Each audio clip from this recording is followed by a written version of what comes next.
حسبنا الله ونعم الوكيل نعم المولى ونعم النصير. أعوذ بالله من الشيطان اللعين الرجيم. بسم الله الرحمن الرحيم. الحمد لله رب العالمين. الحمد لله الذي هدانا لهذا وما كنا لنهتدي لولا أن هدانا الله. والصلاة والسلام على أشرف الأنبياء والمرسلين سيدنا ومولانا أبي القاسم محمد اللهم صل على محمد وعلى آله الطيبين الطاهرين المعصومين. أما بعد، فقد قال الله الحكيم في كتابه المتين. بسم الله الرحمن الرحيم. ألم أعهد إليكم يا بني آدم أن لا تعبدوا الشيطان إنه لكم عدو مبين وأن اعبدوني هذا صراط مستقيم. صلوات على محمد وآل محمد. اللهم صل على محمد وآل محمد. The subject that we're discussing is Shaitan or Satan and the means and ways that he uses to deceive people and misguide them from the straight paths.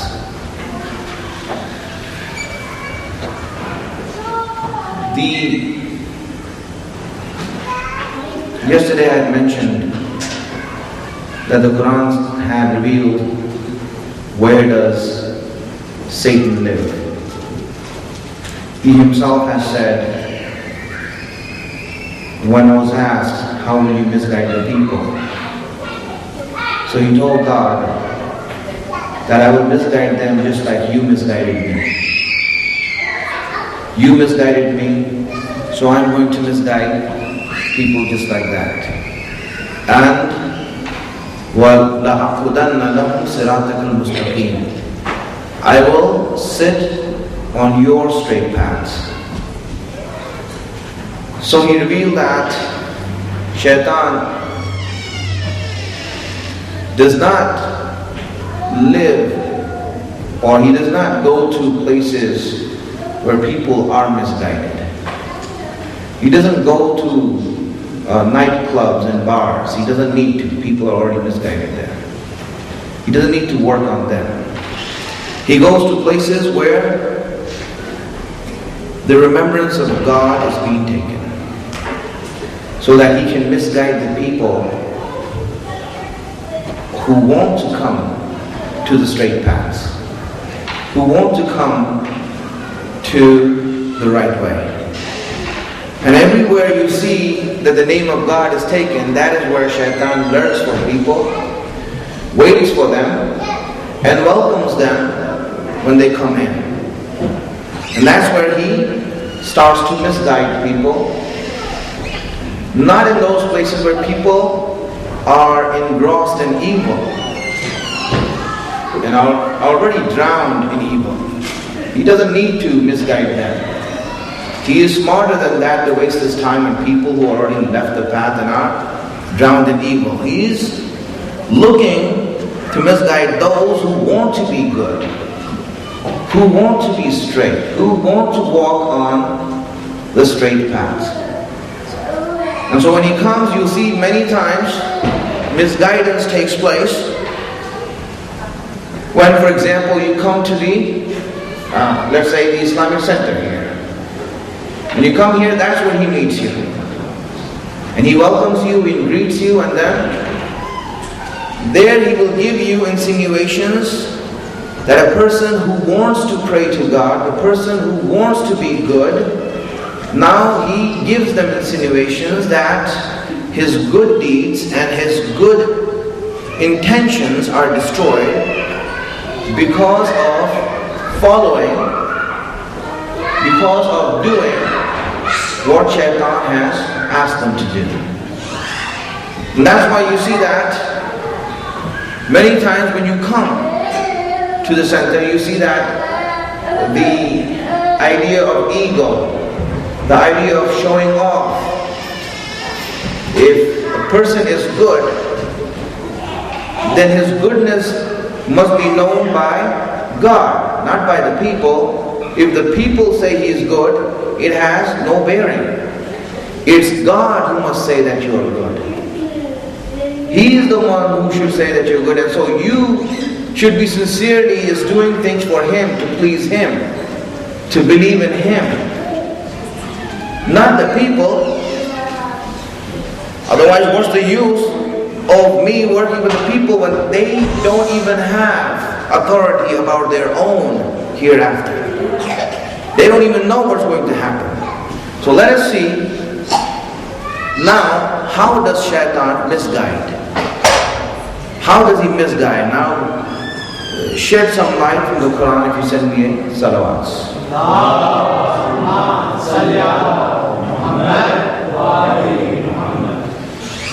He speaks about how he's going to misguide the people and explains it now. In this ayat of Surah An-Nisa, he explains, وَلَأُضِلَّنَّهُمْ, I will lead them astray. وَلَأُمَنِّيَنَّهُمْ, I will excite in them vain desires. Everyone has desires, but he comes and increases those desires. He's like inflates those desires. Desires are natural.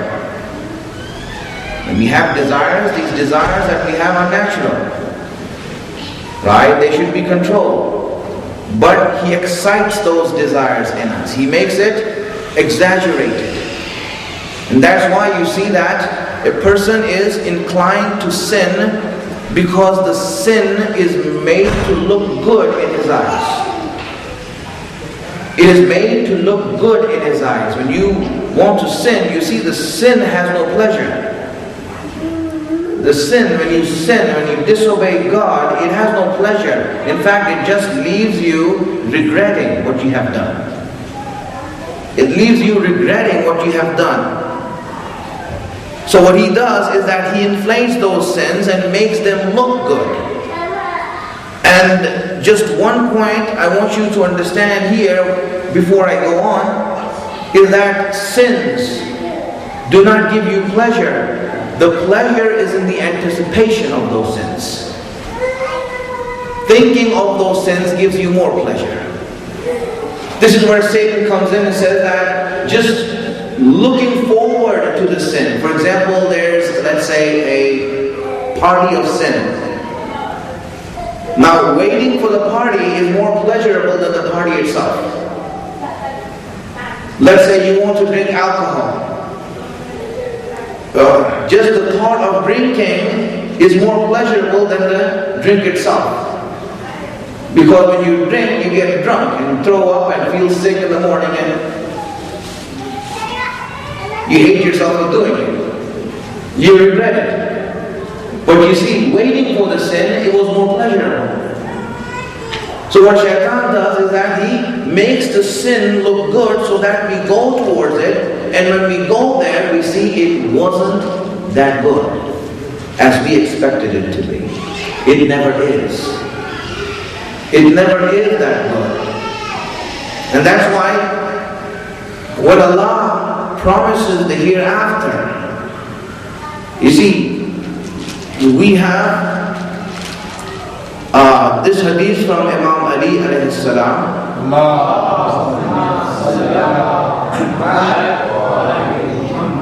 He said that if you think that you know what heaven is,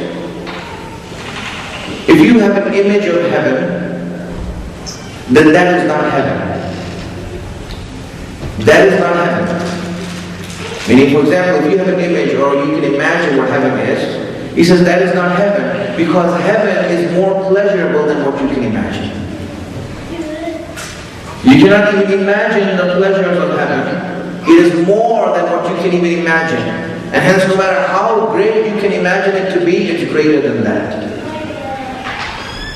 And the same thing in hell. If you think we know what hell is, no, you don't know what hell is. That's not hell.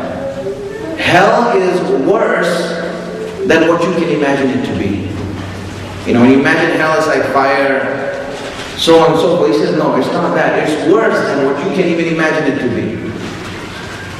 And hence, when Allah wants to give pleasure, then that pleasure is real.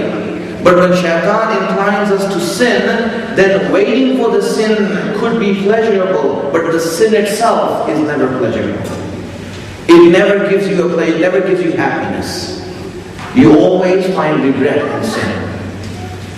And so he says, وَلَا أُمَنِّيَنَّهُمْ, I will excite my desires in them. وَلَا آمُرَنَّهُمْ, and I will order them.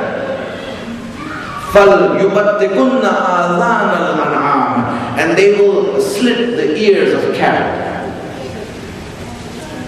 He says, I will order them, I will command them, and they will cut the ears of cattle. Now, I don't know if any of you have ever cut the ears of cattle. I don't think so. Right? I haven't. But he says that when I order them, they will do it. What he's saying is this: when you are misguided, we as people, and you will see this, as human beings, when we leave the straight paths, we tend to believe in anything that is irrational, illogical, and plain stupid.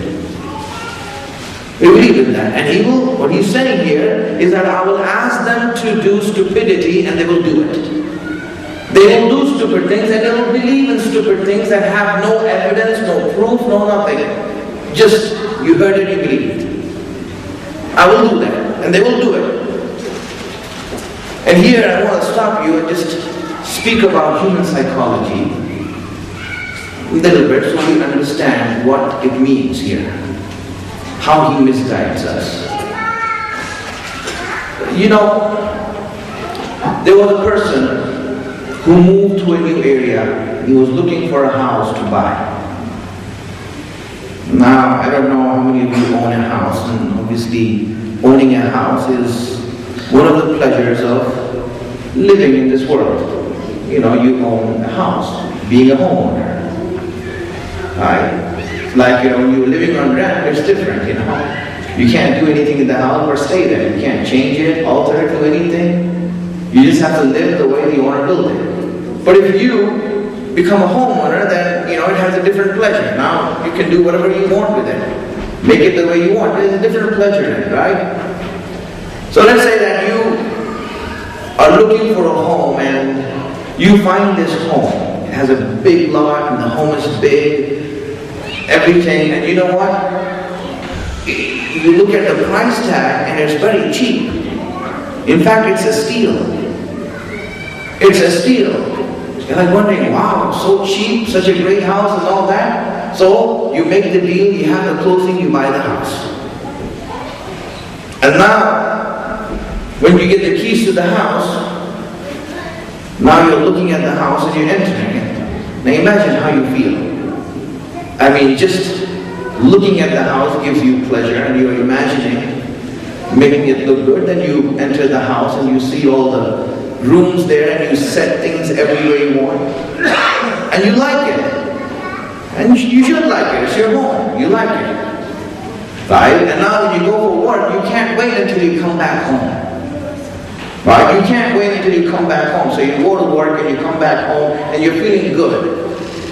You're feeling good about this house. Now, a few days later, after you get into the house, and every time you go there, you feel relaxed, you feel good. Now what happens is that, few days down, you know, you need to get some milk. So you go to the 7-Eleven, that's down the street. You go to the 7-Eleven, you know, and you go there, and you see this guy at the register. He looks like a shady guy. You know, get him. So, you know, you have a small talk with him. He says, so, you're new here? I said, yes. You know, I just moved here. He said, really? Where? You know, I bought a big house right down the street. He says, you bought that house? He says, yes. I bought the house, you know. It was very cheap. He said, of course it's cheap. What do you mean, of course it's cheap? Why? What's wrong with it? He says, what, they didn't tell you? He says, tell me what? Tell me what? I mean, now you're worried. And listen, you know, there's something I need to know about my house. What's wrong with your house? He says, well, you know, they didn't tell you. I don't know if I should. No, please tell me. Tell me, what's wrong with the house? He says, well, man, you know, sorry to say, but that house is haunted. What? Haunted? What are you talking about? Yeah, there are ghosts in the house. There are witnesses to that. There are jinn. We have witnesses. It's a jinn house, a ghost house. He said, what are you talking about? I've been there 3 days. There's nothing wrong with that. It's all, you know, and you don't believe it. Of course you don't believe it, you know. He said, man, this guy's crazy, you know. I mean, he looks shady, so I shouldn't believe him. Now, you're on your way back from the 7-Eleven. Now tell me, you're driving down the street. Now, you were driving down the street every day for the last 3-4 days towards your house, the same street. But this time, instead of looking straight, you're looking in your back view mirror, your side view mirror, to see if you're being followed. Right? What's going on?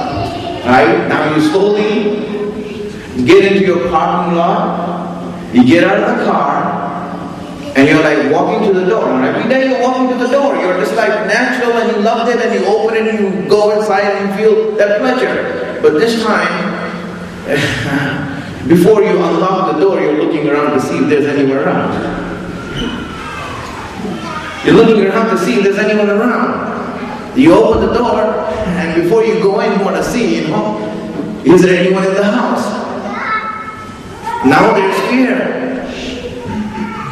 Now it's different. 3 days you've been living there, it was different. Now you're going inside, now it's a whole different thing. Now you see your whole attitude has changed. Your composure has changed. Your feelings have changed. Everything has changed. Now you're looking into all the closets. Once you get in, you turn on all the lights. Open all the doors to make sure no one's here. Right, you go here and there, you make sure everything's clear before you go in. I'm trying to understand this. All your perspective has changed now. Everything that you felt about the house has changed. Why? Because you just heard that it's a haunted house and ghosts live here. You haven't seen the ghost, you haven't seen the jinn, you haven't seen anything yet. You just heard it. But just the information that it might be there has changed your whole perspective. Let me give you another example. Let me give you another example so you understand it. Send me salawats.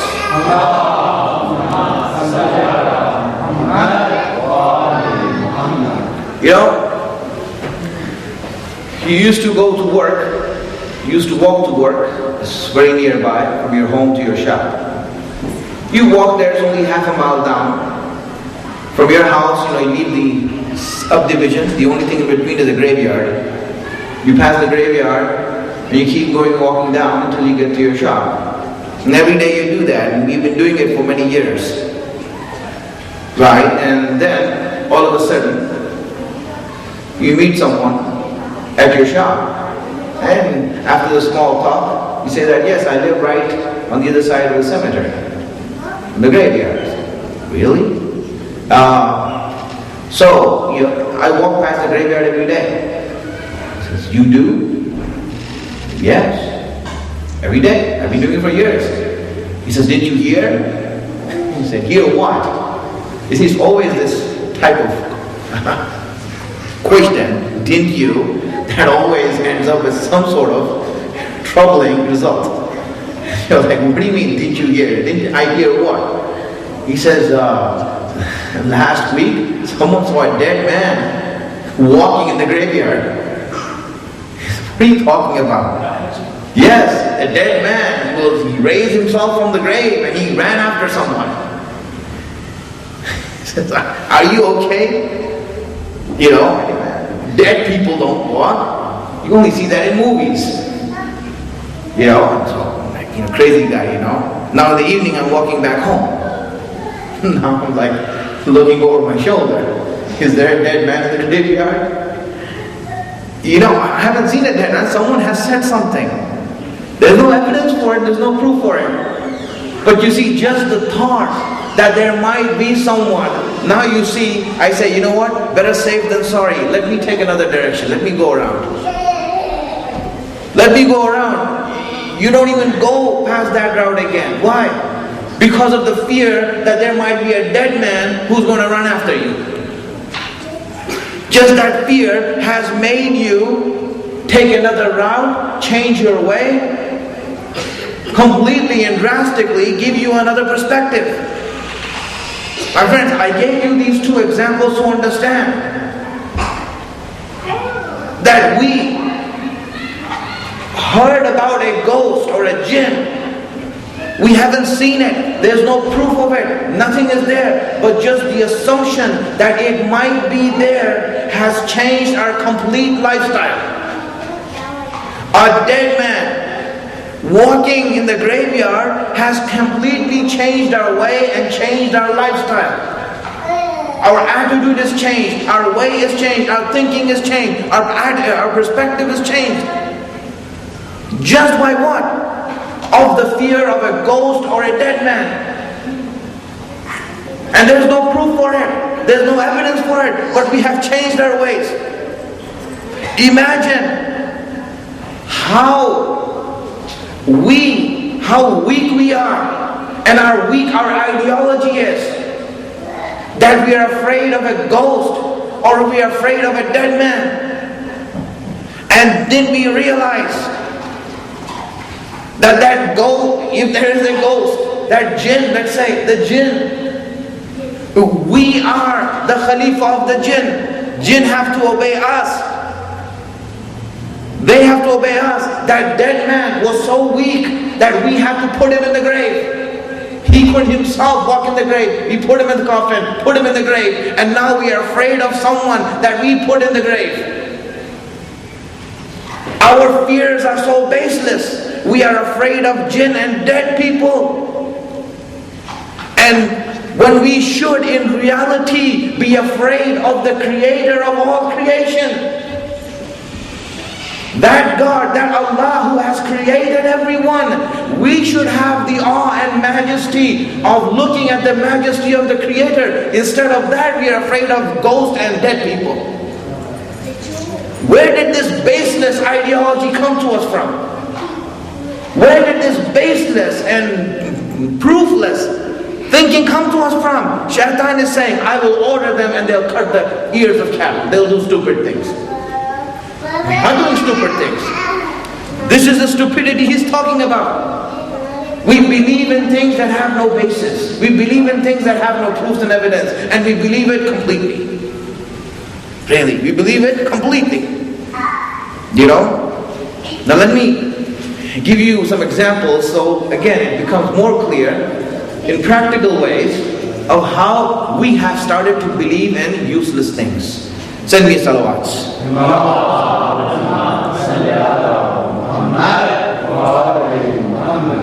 And this is my own experience that I had when I went to India to get married.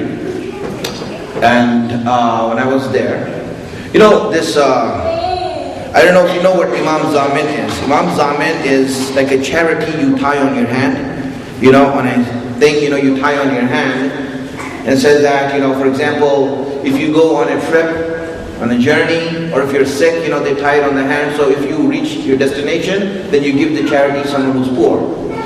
Or if you get well, then you give the charity to someone who's poor.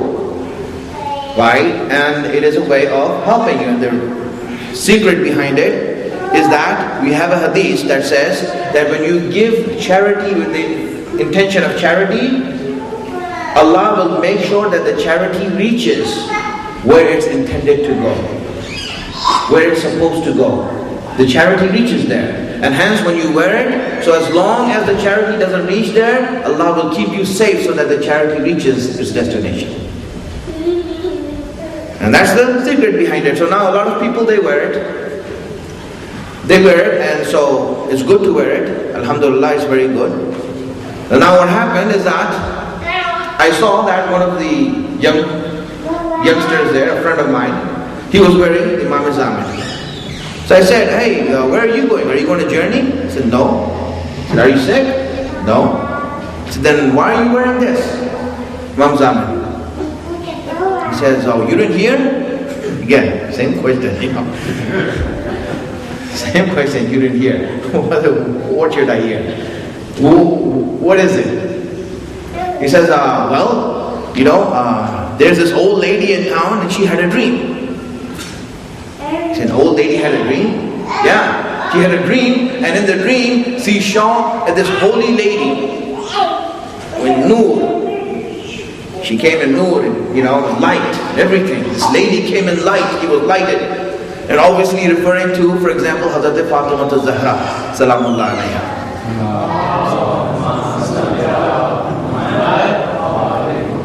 And the old lady said that Hazrat Fatima told her in the dream that there is trouble, there's torment and afflictions coming to town. And if you want to be protected from these horrible torments and afflictions, so every youngster should wear Imam Zamin. So, that's why I'm wearing it. Everyone's wearing it. He said, wait a minute, let me see. She said, you're listening to an old lady who had a dream.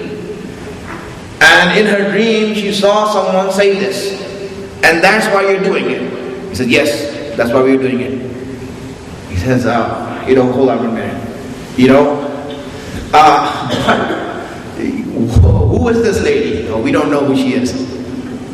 Who's the old lady? We don't know who she is. Who's the lady who came in her dream? We don't know who she is. She was all light. Someone holy and sacred. Said, so you're willing to accept her dream and do what the dream says without even asking questions. To me, that didn't make sense. What are you talking about? Yes, we all have to do it. What if it's true? What if it does happen? He said, you know what? Maybe there was a mistake made here. Maybe, this path is very effective. This path is very effective. Maybe Allah should have sent His revelation to an old lady in a dream. If the old lady says, I had a dream that you should pray, then we all should be praying. But it so happened that the rule of prayer came through revelation and came through the Prophet. Imagine us. We are ready to do what an old lady has seen in a dream without asking her question. But when our marja does ijtihad and says this is wajib, we are doubting him. We don't doubt the old lady, but we'll doubt the marja. You see that? We will doubt the Ayatollah, we'll doubt the Mujtahid, and we'll say that, you know what? Maybe the research is wrong. Or whatever the dream of the old lady is wrong. Imagine this, what are we following? Allah has given us such a strongly founded religion that's based on evidence, that's based on proofs, and we are following the dreams of old ladies. Maybe Allah should have given all the rules to the old lady, so that when the old lady says it, we'll all believe it. And this is the way it is, my friends. What are we following? You see, this is the way that we have been. Who was training us to do this? Did Allah say that this is the path you have to follow? Did Ahlul Bayt say that? No, this is Shaitan who's saying follow something that's baseless. And we're following it. This is what's happening to us. Now another example I'll give you, maybe you all have experience with that. Let me say I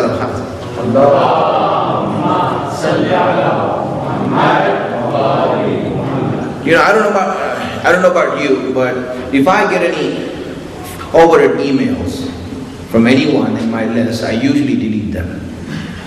I don't have time to go through forwarded email. You get all these kind of YouTube things and this and that, and they send you and it's a waste of time. So I just go and delete all the forwarded email and that's it.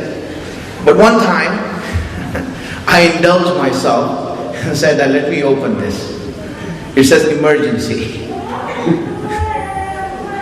And I knew I was going to regret it, but I said, all right, anyway. It's like one of those junk mail that you said, after throwing away so many, let me open one just to indulge in it. So I opened the mail, and in the mail, it is said that you are going to face grave crisis in your life. That there is news that there is going to be a grave crisis in your life, and your life will be in suffering. And this is by that secret, like a sacred lady, a holy lady, one of those names, maybe Fatima or someone like that. She has said that there's going to be grave crisis coming to you unless you forward this email to 10 people. Now I'm thinking, all right, you know what? Should I forward it to 10 people and be safe and sorry? Or should I just ignore it and maybe that might come to me? Right? And really, what would we do? Would we believe this email? Would we believe that Hazrat Fatima is going to curse us? And she's going to destroy our home and our children if we don't forward this email to 10 people? What are we going to do? You see, the ideology of people has become so weak that they even think about this. And they said, oh, you know what? Let's be safe than sorry. It's better to be safe than sorry. So let's email it out to 10 other people and bother them. We will be saved. What is this based on? What proof is there? What is the evidence? What is this based on? You see, why are we doing that? And then realize what are we made to do?